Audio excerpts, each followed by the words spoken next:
It's almost been 2 years since Power Rangers Once and Always was released. Now, hindsight is 2020, but what were some things that they could have changed to make this project better?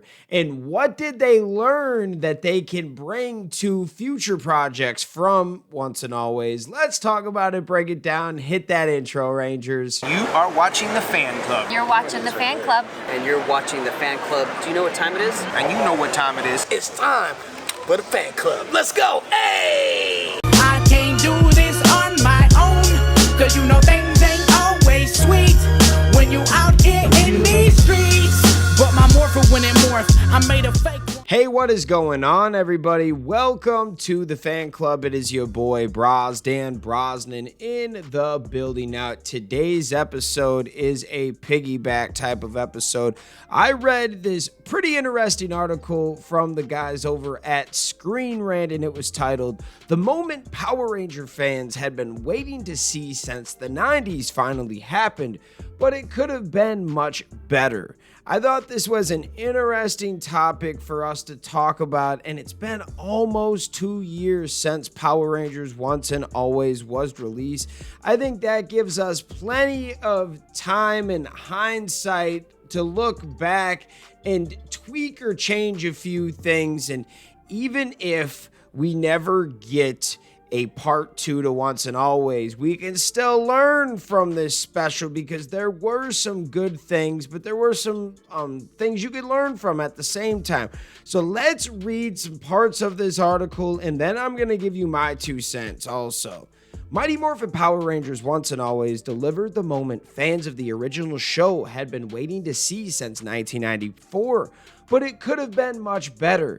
Set almost 30 years after the events of the original series, Once and Always brought back Mighty Morphin Power Ranger legends Billy Cranston and Zach Taylor, in addition to second-generation Rangers such as Rocky and Kat, for a Netflix special that celebrated the original show's legacy.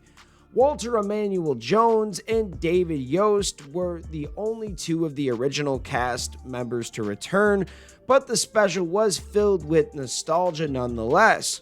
While most of the original Power Ranger actors were not in Once and Always, their characters technically appeared. The special opened with Billy and his team fighting Robo Rita, which culminated in the death of Trini Kwan, the Yellow Ranger. Trini's death in Once and Always set up the Netflix special's homage to Thuy Trang, particularly through the introduction of her daughter. While the Yellow Ranger's legacy was the focus of the reunion, Once and Always was full of little moments that celebrated the history of Power Rangers in different ways. This includes Zach finally meeting his Black Ranger replacement. Now, Zach and Adam technically met each other in Mighty Morphin Power Rangers Season 2 when the Stone Canyon trio arrived in Angel Grove and proved themselves worthy to join the Power Rangers. However, in reality, Walter Jones, Ozzy St. John, and Thuy Trang were no longer on the show by the time Johnny Young Bosch, Steve Cardenas, and Karen Ashley were cast. This is why Power Rangers used body doubles and old footage in the episodes where the original Red, Black, and Yellow Rangers were about to leave the team. In other words, Zach never interacted with Adam or with any of the second-generation Mighty Morphin Power Rangers. This would change with Power Rangers Once and Always, at the end of which Zach shared a brief but emotional moment with Adam and Aisha. Zach also fought side by side with Rocky and Kat during the special, which is something that many Power Ranger fans never thought that would happen. Whereas Jason returned in both Zeo and the Turbo film, also Beast Morphers, Zach had been away from the franchise since Mighty Morphin Power Rangers Season 2. I'm not gonna lie, I did appreciate and enjoy those first team and second team team-ups because they never really got to share some of those moments. But yes, I agree. I wish there were more moments. Also, you can't deny that we wish there were more characters there. Let's get into some more of this. This is very interesting. Shout out the Screen Rant team, by the way. Zach and Adam's brief moment at the end of Once and Always was great and helped make up for how badly Power Rangers handled the passing of the torch in '94. With that said, they would have loved to see Zach and Adam, the 2 Mighty Morphin Black Rangers, fighting side by side. Naturally, one of them would have been able to use the Black Ranger powers, but that doesn't mean Adam couldn't have joined the action too. Even if Once and Always didn't want to include other powers like the Zeo ones, Adam could have gotten in on a civilian fight. Well, you're right, there was that civilian fight where they went to the juice bar and it was Rocky and Zach. What if Adam could have joined them? That would have been cool, not gonna lie. Bringing back Adam and Aisha as SPA agents while Rocky and Kat completed the main Ranger team made sense, yet Johnny Young Bosch and Karen Ashley barely appeared in the special and only showed up in person at the very end. While it is unclear why exactly those two characters did not have bigger roles in Once and Always, the Power Rangers reunion could have been even better with more interactions between the OG Rangers and the ones from the second generation. Aisha could have also had more moments with Min, as she was the second Mighty Morphin Yellow Ranger. That is a very good point. You got Johnny Young Bosch and Karen Ashley on the books. Why did you have them only appear for like a couple minutes in the show? There should have been some type of battle where they appeared to actually fight for a second.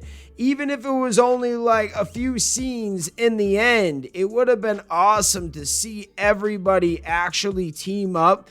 Because now that you say that, like, we loved seeing Adam and Aisha for their small appearances and it was still cool, but like, they didn't add much to the show. They were barely in it. So if you took them out, I mean, yeah, we would have missed seeing their faces, but that was about it. There was no like super special moments. There wasn't a lot of a connection between the two Yellow Rangers. There were some things that just like they were working with already there that they could have just made better since you had those people there. And I mean, it was only like what, an hour and a little bit over an hour and 5 minutes, something like that. It wasn't super long. I wish it would have been longer, but I get it. We'll keep going and read some more of this article. Not having Adam and Zach interact more was disappointing, but at least Power Rangers Once and Always gave us some moments that always seemed impossible. Having a Rangers team consisting of Billy, Zach, Rocky, Kat, and Trini's daughter was a pleasant surprise that made the Power Rangers universe feel richer and more connected. Characters like Adam, Rocky, and Kat went on to establish their own legacies in the franchise and appeared in multiple shows and movies, which is why seeing them working with one of the original Rangers was so special. Billy and Tommy both remained on the team until the end of the original show and were also in Zeo, meaning they worked with all of the new Rangers up until that point. Likewise, Jason interacted with Rocky and the other replacements in Zeo as well as in the Turbo film. Twee Trang sadly passed away on September 3rd, 2001, and Walter Jones never returned to the franchise until 2023 for Once and Always. Now, this special was bittersweet in many ways, but it delivered a lot of special and nostalgic moments. Yeah, if I were to change a few things, I agree with a few of the points on Screen Rant. I think that they could have used more of the characters that they actually had. That would have been fun to see more of Karen Ashley, more of Johnny Young Bosch. I would have loved to see like a Black Ranger team up, Yellow Ranger team up. And I think the biggest regret, just being honest with this, is they didn't get the full cast. Now, JDF was still alive when this was pitched, and the original pitch, I think, was a different story than the one that we got on Netflix, but JDF didn't want to be involved. Amy Jo Johnson ended up not being involved. Austin St. John was dealing with his legal issues at the time. I don't think they were going to let him leave and go to New Zealand, so that was kind of out of the question. And it does kind of suck because if you got, like, if ASJ wasn't dealing with the legal stuff and they were able to get him and get Amy Jo, then it's like, okay, maybe JDF does hop on for this one.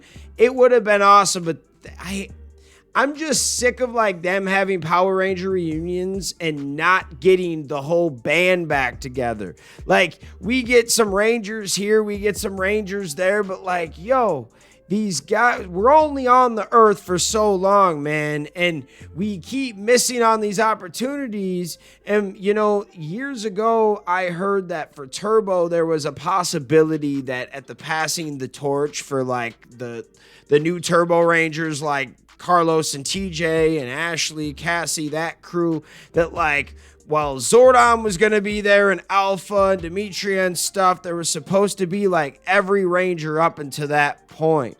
And now some people say it was just going to be body doubles, but some people say that it was going to be everybody and Twee Trang was going to be there. And that would have been like all of the Rangers up until that point. And now they can never have that because Twee passed away in 01. JDF passed a couple years ago. And as time goes on, these Rangers are just going to get older and older and life happens. I hate talking about death and stuff like that, and God forbid, I hope everyone lives until they're 100, but we've already had some Rangers pass away, and now we can never put them in the show. So I guess if life is teaching us anything, if you have a cool idea, let's get the band back together, and it also comes down to pay too. Like, some of these guys just want to be paid for their time, and you have to remember, a lot of these actors were burned by Saban back in the day. They just weren't really paid anything, even though there was a number one show.